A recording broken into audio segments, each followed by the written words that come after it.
Magandang gabi po sa ating lahat, no po. Ah, yes po, bago tayo mag-start, let's pray po muna po. Yes, Lord Jesus, Panginoon, Abba Father, inaanyayahan po namin, Lord, ang banal mong Spirit, Lord God, ang kumilos. Panginoon, hindi po ako maitaas, kundi Ikaw, Lord God. Lord, I pray, Panginoon, na sa gabi na to, Panginoon, Lord God, ang lahat ng may pandinig ay makinig, Panginoon, Lord God, sa sinasabi ng Espiritu mo, Lord God. Lord, thank you, Lord God, dahil um, pinagpala mo na, Panginoon, Lord God, ang lahat ng nag-spend ng time, Lord, para makapakinig ngayon, Panginoon, Lord God. Lord, mangyaring nakapakinig kami ngayon, Lord God, I pray na nag-join kami, Panginoon. I pray na seryosohin po namin ang aming napakinggan, Panginoon, Lord God, na hindi masayang, Panginoon, yung oras, Panginoon, na nilaan po namin ngayong gabi, Lord God. At Lord, ikaw pong magsalita, Lord God, itago mo naman po ko sa iyong likuran, Panginoon, Lord God, na hindi po si Kathleen yung maririnig nila, kundi ikaw, Lord God. Thank you, Lord God. In Jesus' name I pray. Amen. So, yun po. Ang title po ng i-share ko po, Purpose of Living, no po. So, L-E-A-V-I-N-G, no po. Living, no po. So, punta po tayo sa John 13, verse 1.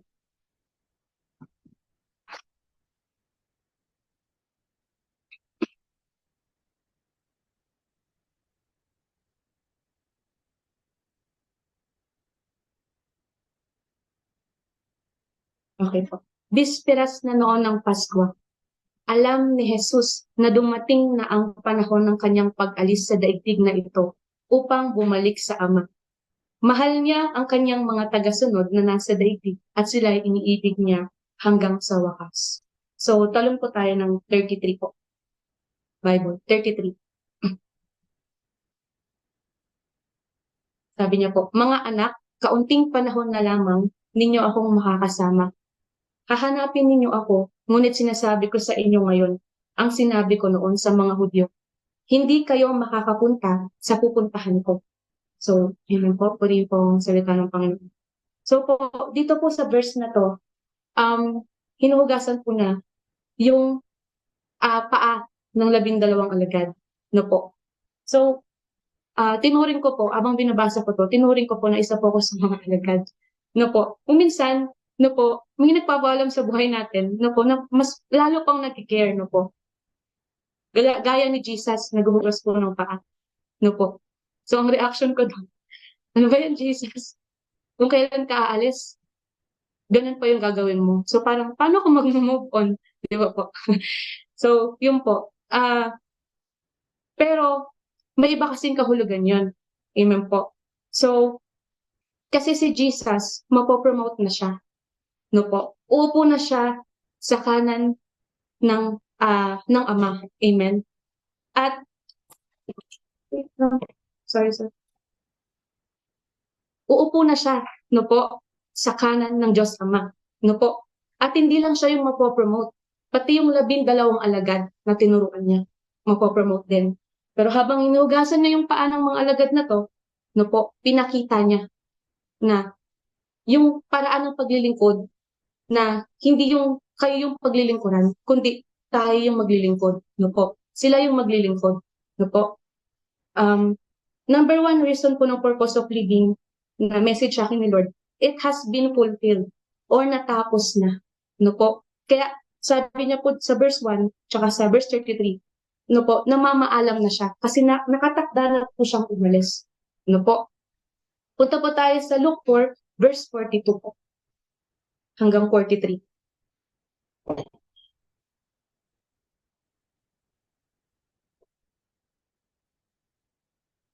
Nang mag-uumaga na, umalis si Jesus at nagpunta sa isang ilang na pook. Hinanap siya ng mga tao at nang matagpuan ay pinakiusapang huwag muna siyang umalis. Amen po. Sa verse 43, subalit sinabi niya, dapat ko ring ipangaral sa ibang mga bayan ang magandang balita tungkol sa paghahari ng Diyos, sapagkat iyon ang dahilan kaya ako isinugo. No po.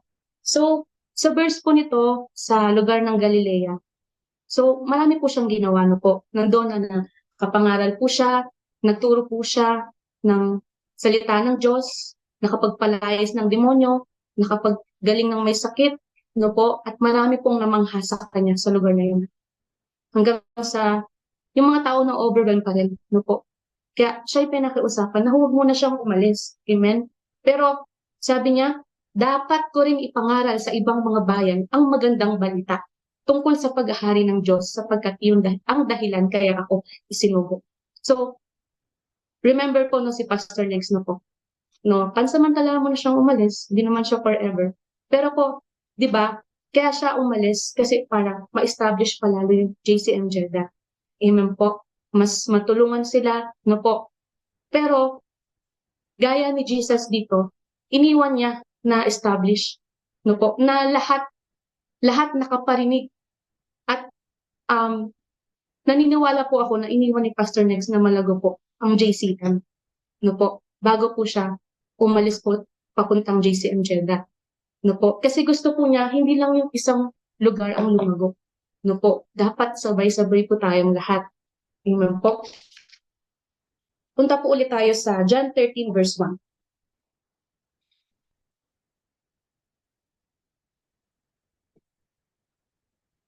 Sabi po niya dito, mahal niya ang kanyang mga tagasunod na nasa daigdig at sila'y iniibig niya hanggang sa wakas. Ano po? So, ang tanong ko dito, kung mahal mo kami, Lord, mahal mo yung tagasunod mo, ba't ka aalis? Po, ba't mo kami iiwan? Ano po? So, ang number 2 reason po ng purpose of living na message sa akin ni Lord, for us to grow. Ano po? Punta po tayo sa John 15, verse 1.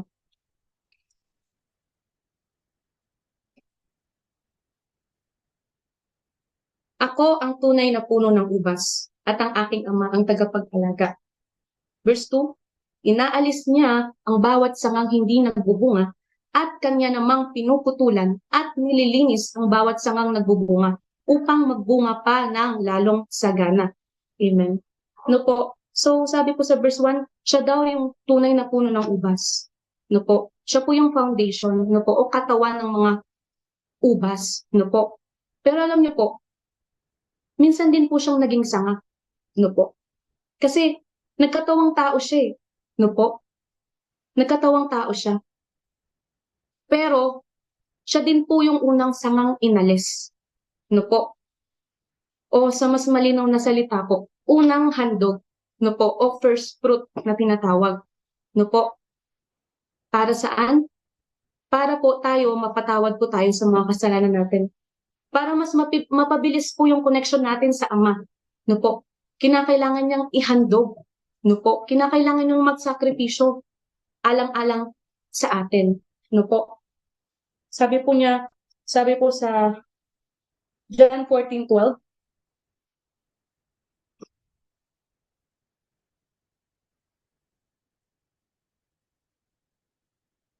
pakatandaan ninyo ang nananalig sa akin ay makakagawa ng mga ginagawa ko at higit pa kaysa rito sapagkat babalik na ako sa Ama. No po. So, sabi po niya dito, higit pa ang magagawa nyo sa ginagawa ko. Higit pa kaysa rito. No po. So, um, minsan, no po, hindi natin maintindihan. No po, sabi niya nga po sa John 13:7, pero wag na po natin puntahan. Hindi mo naunawaan ngayon ang ginagawa ko, ngunit mauunawaan mo rin pagkatapos. Kasi bakit? Yung, yung na-build na samahan, no po, yung attachment, nandun po. Amen po. Mahirap po na mahirap po na na umalis, may alisin si Lord, no po. Pero kinakailangan po mangyari 'yon, no po, for us to grow, no po. Kahit na alam niyo po, kahit na wala po ako sa senaryo na 'to, no po, nagbabasa lang ako ng Bible. Sobrang nalulungkot ako eh, no po. Kasi sobra na pong lalim ng pinagsamahan nila ng mga alagad tsaka si Jesus, no po. Nandun na nakasama nila gumawa ng himala si Jesus. Nakapagpagaling ng may sakit, no po. Nakapagpalayas ng demonyo, no po.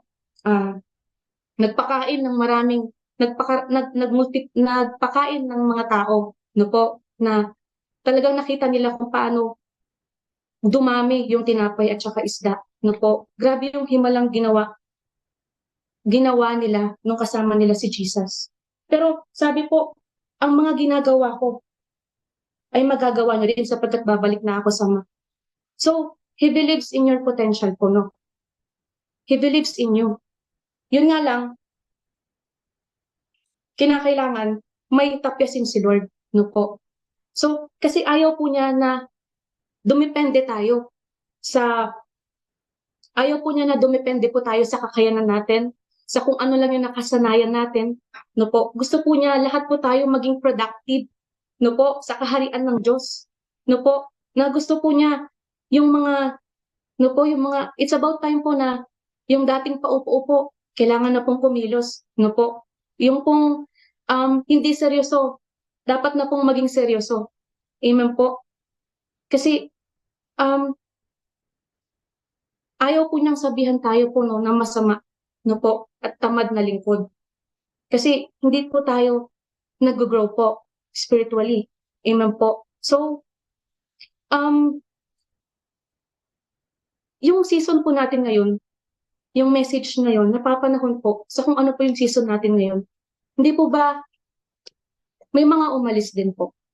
Di ba po? At yung mga umalis na to, hindi lang sila basta attendee. Talagang may pakinabang, no po. No po, gaya po nila Ma'am Nenet, no po, na dati nakakatulong po sa, ay dati po kasama po natin, no po, na ah, mag-asikaso sa kitchen, no po, si Ate Apple po, no, na workers din po ng church, na pinromote ni Lord, no po, ganun din si Ma'am Nenet. Kagaya nga po ng sabi ko kanina, yung number one purpose of living, it has been fulfilled. Promote na sila ni Lord. May iba na silang mission na gagawin. Amen po. So, si Pastor Next po, no po, na pansamantalang umalis, no po, pero parang ang tagal na po, no po, umalis po siya, no po, kasi nga po yung sabi po sa Luke 4, di ba po, na dapat nga rin ipangaral ang magandang balita. Amen po. So, napansin niyo po kung paano tayo ini-stretch ng Lord, no po. Yung dati, yung pastor natin, um, dalawa lang yung nagpipreach, palitan. Pero ngayon, lahat ng pastor po na-stretch po, no po, nakapag-preach na po, no po. Yung sa cleaners, no po, dati may naka-assign doon, no po. Pero ngayon, each ministry, no po, nakakapagkawang gawa na, no po. So, gusto kasi ng Lord na lahat tayo, no, hindi lang ito yung grupo na to yung pagpapalain, hindi puro siya na lang, no po. Dapat po kayo din. Gaya po ng mga alagad, no po. Kasi nung si Jesus nagkatawang tao siya, puro siya at siya na lang, no po. No po, pero nung pinasa niya, tinuruan niya na, kinakailangan ko nang umalis. So, ibig sabihin, nireserve niya yung mga yun. Nireserve niya yung mga yun na parang tayo rin po sa JCM, may mga reserve, no po. May potential tong mga to. Kailangan nang gamitin kasi kakalawangin eh, no po. Sila Peter may mga potential tong mga to. Hindi sila lalago kung kasama nila ako, no po. So kinakailangan kong umalis. Mapopromote ako, babalik na ako sa Ama, mapopromote din sila. Na dati follower lang sila, ngayon leader na, no po. Na yun nga po, yung mga paupo-upo, kinakailangan ng kumilos, kinakailangan ng magseryoso. Kasi nakatakda siyang umalis, pero nakatakda rin po siyang dumating. At ayaw po niyang madatnan tayo na at sabihin niya na tamad at masamang lingkod. No po? Ayaw po niyang madatnan tayo. So, tatapyasin tayo ni Lord. No po? Lahat ng dependency, lahat ng source of dependency mo, wealth man yan, tao man yan, yung kung saan ka sumasaya, kung ano yung bagay na nakakapag-replace kay Lord, no po, para hindi ka lumago, tatanggalin na yan, no po. Kasi magagawa mo rin yung ginagawa niya. Pero hindi natin nagagawa kasi nasa comfort zone tayo, hindi tayo umaalis, no po. Yun nga po. So, kinakailangan po na may umalis for us to grow. Masakit kasi natin maunamaan po eh. No po, natin maintindihan. Pero habang tinatapyas tayo ni Lord, doon tayo mas nagre-realize sa Kanya. No po, yung feeling na nalileft behind ka, no po, pero doon mo siya isisik eh. Ibig sabihin, kahit gaano kalalim, no po, yung gaano mo na minahal yung bagay na to, hindi pala iyan yung mahalaga. Doon mo mas lalong isisik si Lord kapag nawala na sa'yo lahat. Kapag may tinanggal sa'yo si Lord, doon ka magseseryoso. Amen po. Oo, yun nga po, naalala ko po kaming tamborin. Kasi, yun nga po, minsan pong ay nagpaalam sa amin sa Ate Ange, no po, na dahil may ibang misyon na pinapagawa sa kanya ang Lord, um, kinakailangan niya pong mamahinga at tumutok sa kanyang pamilya, sa kanyang anak. Pero, yun nga po, na-stretch po kaming tamborin. Amen po. At napagpatuloy naman po namin, no po. Maaring pinromote sa Ate Atch, pinromote din po kami. Yung pong, ako po, medyo, hindi po talaga ako seryoso ng tamborin ako kasi, yung nga po, parang, nandun na ng lamig, natamad na sumayaw. Pero, ngayon, na nangyayari yung bagay na yun, kung di ako magseseryoso, sino magseseryoso para sa amin? Kung ako na lang ba yung ipag-pray, ako na lang ba yung, di ba dapat ako na yung nagtuturo, ako na yung nagseseryoso, ako na yung nananalangin para sa amin. Yun po. So, lahat may dahilan, no po. So, yun po, uh, number 3 reason ng purpose of living is yung integrity, no po. Sabi po sa John 16 verse 7, no po.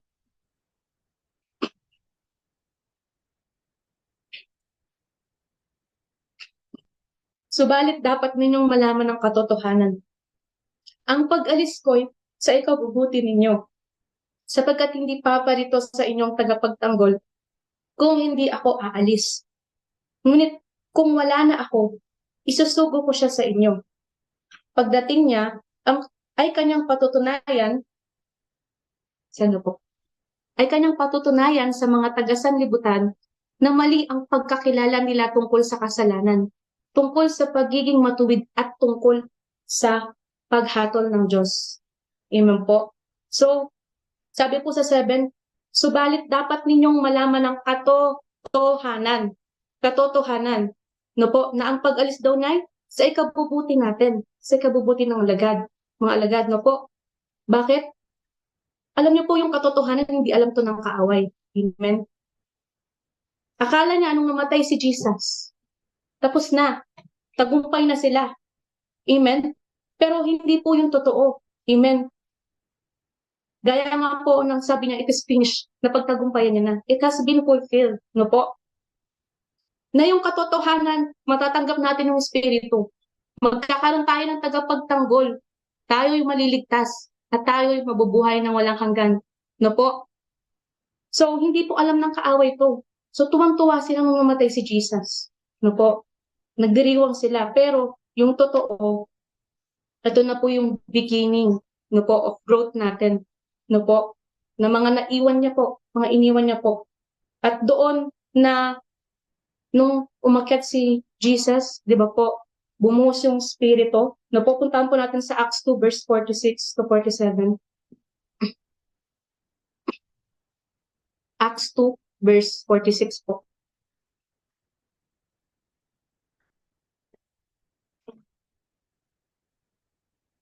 44 po muna. Nagsama-sama ang lahat ng sumasampalataya at ang kanilang mga ari-arian ay para sa kanilang lahat. 45. Ipinagbibili nila ang kanilang mga ari-arian at ang napagbilhan ay pinamahagi sa bawat isa ayon sa kanyang pangangailangan. 46. Araw-araw, sila'y nagkakatipon sa templo masayang nagpipira-piraso ng tinapay sa kanilang mga tahanan at may malinis na kalooban. 47. Nagpupuri sila sa Diyos at kinalulugdan rin sila ng lahat ng tao. At bawat araw ay idinaragdag sa kanila ng Panginoon ang mga inililigtas. So, amen po. Yan po yung result po nung binaba po ng Diyos po yung Holy Spirit, no po. Mas tumibay. Yung integrity, mas naging, ano po, nagkaisa po sila, no po. Gaya po natin ngayon na, yes, may mga tinanggal si Lord pansamantala, may nawala sa ministry, no po, kasi pinopromote tayo ni Lord, no po. Gusto po niya lahat po kumilos, no po, na sana ba? Amen po. Yung po, mas tumibay po tayo, no po, na lahat po mas nagiging productive, may mga realization po tayo. Kahit na, no po, sa una, nakakalungkot, no po. So, yung po. Number 4 po, um, na purpose of living is yung future promises. No po. Sabi po sa John 14 verse 1, no po.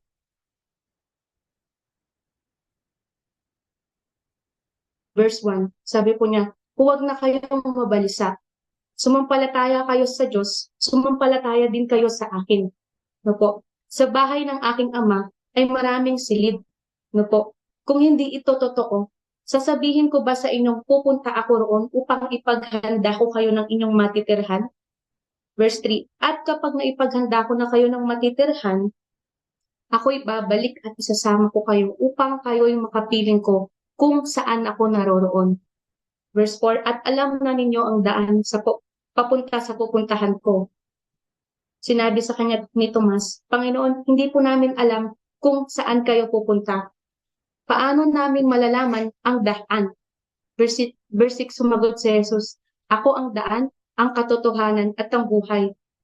Walang makakapunta sa Ama kundi sa pamamagitan ko. So, amen po, no?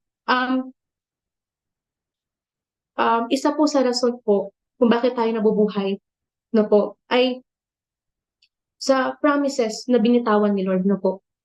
No po. Kahit ang hirap ng buhay, no po, minsan sa taong magkasakit, no po, dumanas ng pagsubok, sinabi po yan, daranas tayo ng pagsubok, no po.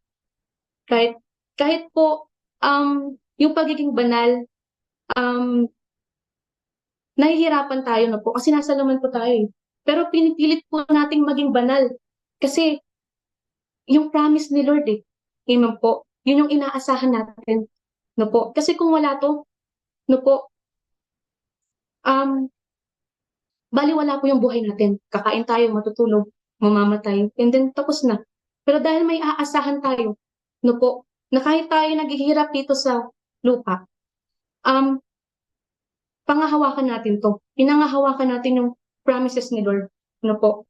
Maraming promises sa Bible, pero ito pong nabanggit, no po, ito pong promises niya na to is talagang it gives full assurance po sa atin. No po. Sabi niya nga po sa John 14 verse 18, no po,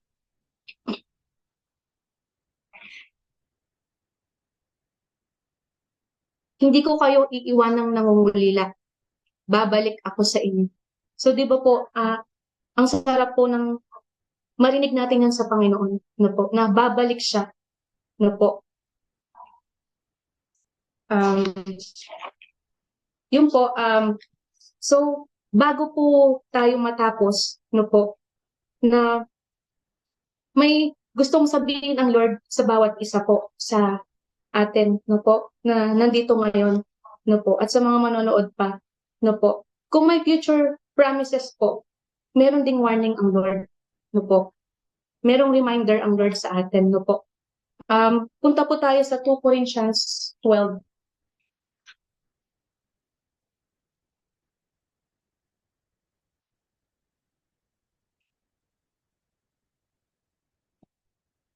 Verse 20.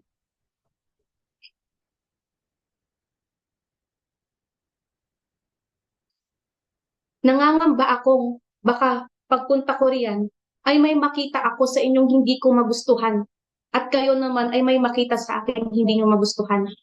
Baka ang matagpuan ko'y pag-aaway-away, pag-iinggitan, pag-aalitan, pagmamaramot, pagsisiraan, pagchichismisan, pagmamataas, at kaguluhan. Verse 21, nangangamba ako na pagpunta kong muli riyan, hiyain ako ng aking Diyos sa harapan ninyo, at itatangis ko ang karumihan, pakikiapid at kahalayang hindi pa ninyo pinagsisihan at pinatalikuran.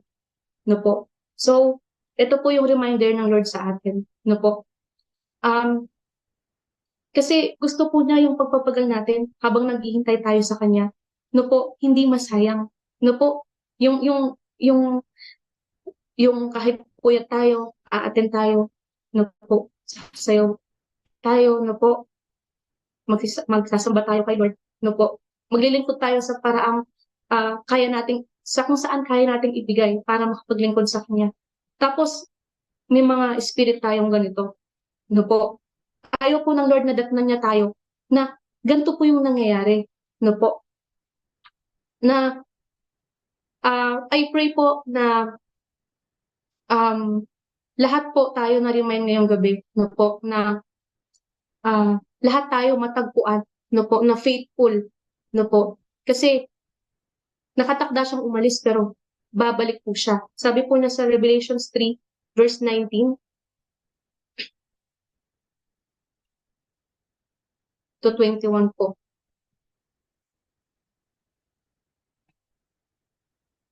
Sinasaway ko at pinapalo ang lahat ng aking minamahal. Kaya't maging masigasig ka, no po. Pagsisihan mo at talikuran ng iyong mga kasalanan. Verse 20, nakatayo ako at kumakatok sa pintuan. Kung diringgin ninyo man ang aking tinig at bubuksan ng pinto, papasok ako sa kanyang tahanan at kakain kaming magkasalo. 21, ang magtatagumpay ay uupong katabi ko sa aking trono. Tulad ko na nagtagumpay at nakaupo ngayon katabi ng aking ama sa kanyang trono. Ang lahat ng may pandinig ay makinig sa sinasabi ng Espiritu sa mga iglesia. So, amen. So, sino daw po yung kakain nakasama niyang magsasalo? Sa verse 21, ang magtatagumpay. No po. I pray na, no po, na lahat tayo po magtagumpay. No po, na hindi tayo maiwanan. No? Na kahit na sinusubok po tayo, kasi ang JCM, nasa right track na po eh. Na-advance na tayo ng Lord eh. So, yung kaaway, gumagawa siya ng paraan na po para tayo masira. Na po. Pero tandaan po natin na dapat tayong magalit sa kaaway. No po. Hindi tayong magkakaaway. No po. Si Satanas ang kaaway po natin. No po. So, dapat po na tayo po, mag-focus po tayo kay Lord. No po. At kahit gaano ka sinishake sinishake ka, dinidistract ka ng kaaway, no po, huwag po tayong manahan dyan, no po. Minsan may tinatapya si Lord, may inaalis si Lord. Yes, may attachment po, no po, kasi nalulungkot po tayo, nasa flesh po tayo. Pero sabi, mamuhay po tayo ayon sa Espiritu, no po. Huwag po tayong manangan dyan, it's okay na malungkot tayo, pero magpapatuloy ang JCM, no po, kahit ano pong mangyari. Magpapatuloy po tayo, no po, kasi ang kaligtasan po, individual, no po, hindi, kahit group tayo, no po, kahit na may mga ministry tayo, nagkakaisa tayo, nagpe-fellowship tayo, hindi ka maliligtas ni kapatid, no, ikaw pa din, yung puso mo. Kaya nga yung mga nabanggit kanina, no po, ayaw niya tayong matagpuan, no po, na nag-iinggitan, nag-aalitan, no po, nagsisiraan, nagchichismisan, nagmamataas, at puro kaguluhan, no po. So maraming gagawin ng kaaway para hindi tayo mag-advance. Pero alam niyo po, ito na po yung beginning ng pag-advance natin, no po. Kaya may inaalis si Lord, no po, para kumilos na lahat, para maging seryoso na lahat, no po. Yung mga hindi magamit, magagamit na, no po. Kaya, yun po, ginugulo tayo ng kaaway, pero purihin po ang Panginoon, kasi gaya nga po ni Jesus, no po, na minsang namatay, no po, sobrang saya ng mga kaaway, pero hindi niya alam, yun na, it is finished, it has been fulfilled na po, natapos na, tagumpay na tayo, no po. Kaya, yun po, I pray na matagpuan po tayo ni Lord na faithful hanggang wakas, hanggang dulo po. So, yun lang po.